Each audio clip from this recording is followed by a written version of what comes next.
Hey guys, how's it going? This is Qazi. Last video we learned about something very important, which is center development, and how these four squares are the most important squares of the chessboard, these being d4, d5, e4, and e5.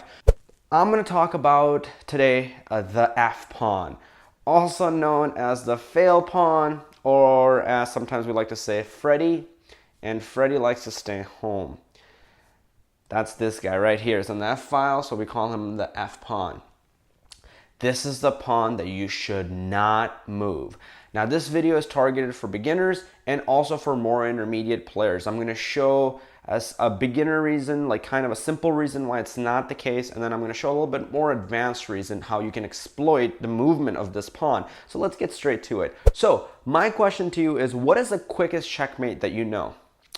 So a lot of people know the 4-move checkmate, also known as the scholar's mate, and kind of goes like this. e4, e5, bishop c4, all good, nice moves controlling the center, knight c6, queen comes to h5, and here's the tricky idea. Black, a lot of the times, ignores the threat and plays knight f6 to attack the queen, and the queen goes to f7, and lo and behold, this is a checkmate. Game is finished only in 4 moves. Now that's a pretty fast checkmate because the king cannot take the queen because there's a bishop here. Now that's a very fast checkmate, but there is actually a faster checkmate. Now would you be surprised if I told you there was a checkmate in 3 moves? But there is a checkmate that's actually can happen in little as 2 moves. I know that kind of sounds crazy if you don't know about it. If you know about it, that's great. It's known as a fool's mate.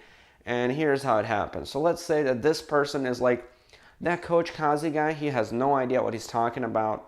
And I'm going to start off with breaking his first rule, moving the fail pawn in the F file. And he moves the F pawn. And black, which might be you in this case, and you completely understand opening principles, and you're like, hey, I'm going to go and control the center with this move. And then white goes on with this crazy idea of ignoring all the possible opening rules, and he moves the side pawn, which doesn't control any of the 4 squares in the opening, and it's black's turn, and black puts his queen here to h4. That's a check, and you can't use CPR, which is capture, protect, and run. So white can't capture the black queen, white cannot block this check with any piece, and white cannot safely run away. So this is indeed a checkmate. Game is finished in little as 2 moves. So that's why we need to be a little bit careful about moving the F pawn. There are certain cases when you can move it, but most of the times you want to remain, you don't want to kind of touch that pawn most of the times. Now let's talk about a little bit more advanced reason, for those of you who are a little stronger players and are like, you know what, I don't buy this, I don't think it's so easy to exploit it. Well, let's talk about it. Okay, so let's say a fairly common opening that used to happen to me when I started playing chess, people would move the F pawn, and my coach told me that it's a bad move, but I didn't know how to exploit it. So here's a cool thing that you guys can do against your opponents and finish the game very quickly. So if they try the move e5, which makes sense, you attack that pawn with bringing out your knight, good development move, and then they play the move f6. So they are defending the pawn on e5, but the game is actually over after they play f6. There is a surprising move. You want to pause the video and kind of find it? 5, 4, 3, 2, 1. And the move is knight takes e5, a knight sacrifice. So we gave up a 3-point piece for a 1-point piece, which is a pawn. So let's say he takes here. Okay, that's great. And now white brings out his queen to h5, check. Okay, so let's get the simple move out of the way first. If black plays g6, white can play the move queen takes e5, check. And this is a fork, meaning it attacks 2 pieces at once. So white is attacking the black king and the black rook. So if black blocks, white simply takes the rook, and white has the advantage here because a rook is 5 points. Okay, so let's go back. Let's try a more challenging move for black.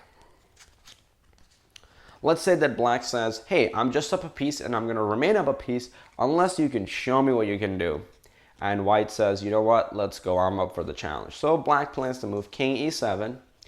And how would you continue the attack here? What would be the next move that you would play? Queen takes e5 check. This attacks the king, and the king only has one place to go, which is king to f7. Now we bring that king out further. We play the move bishop to c4 check. Bring more pieces around that king, make him feel a little uncomfortable. Okay, so the only move for that king is to move out of the way. If he plays something like d5 to block the check, well, I think I could just simply take here. So let's play king g6. Now continuing on with our idea of attacking the king and trying to go for the jugular checkmate, queen f5 check. We attack this king once again.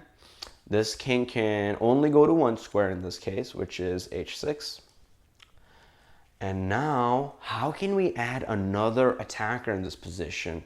Try to think about that. How can we add another attacker? We have a queen in the attack, we have the bishop in the attack, even this pawn is helping out. We want to add another piece. So, okay, well, the move is d4. What? How does this move attack anything? This move doesn't attack the king. Surprise! It opens up the bishop and it checks the king. This is called a discovered check. So this pawn was on d2 and then it sneakily went up to d4, revealing this bishop's attack on the black king.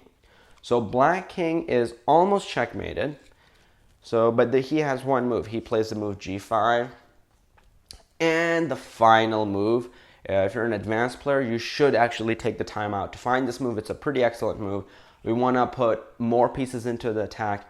And the final move is h4.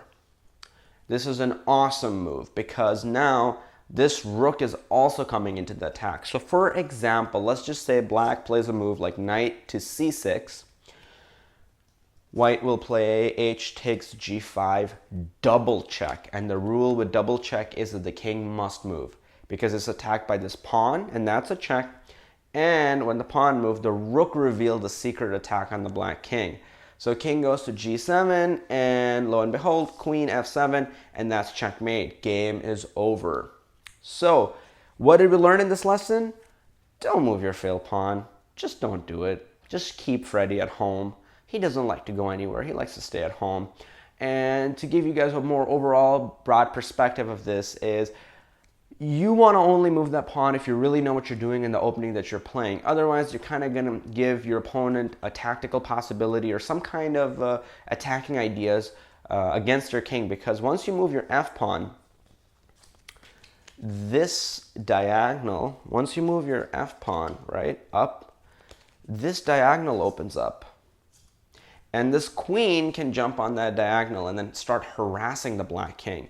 So be careful. Try not to move your f-pawn. Don't give your opponents any extra chances. That's it for this lesson, guys. I'll see you guys in the next lesson. Thanks for watching. Like it up if you like the video. Comment, subscribe, and share it with people who you think will take advantage from this. Or maybe don't share it. Maybe this is how you get to win against everybody else. A nice little trick.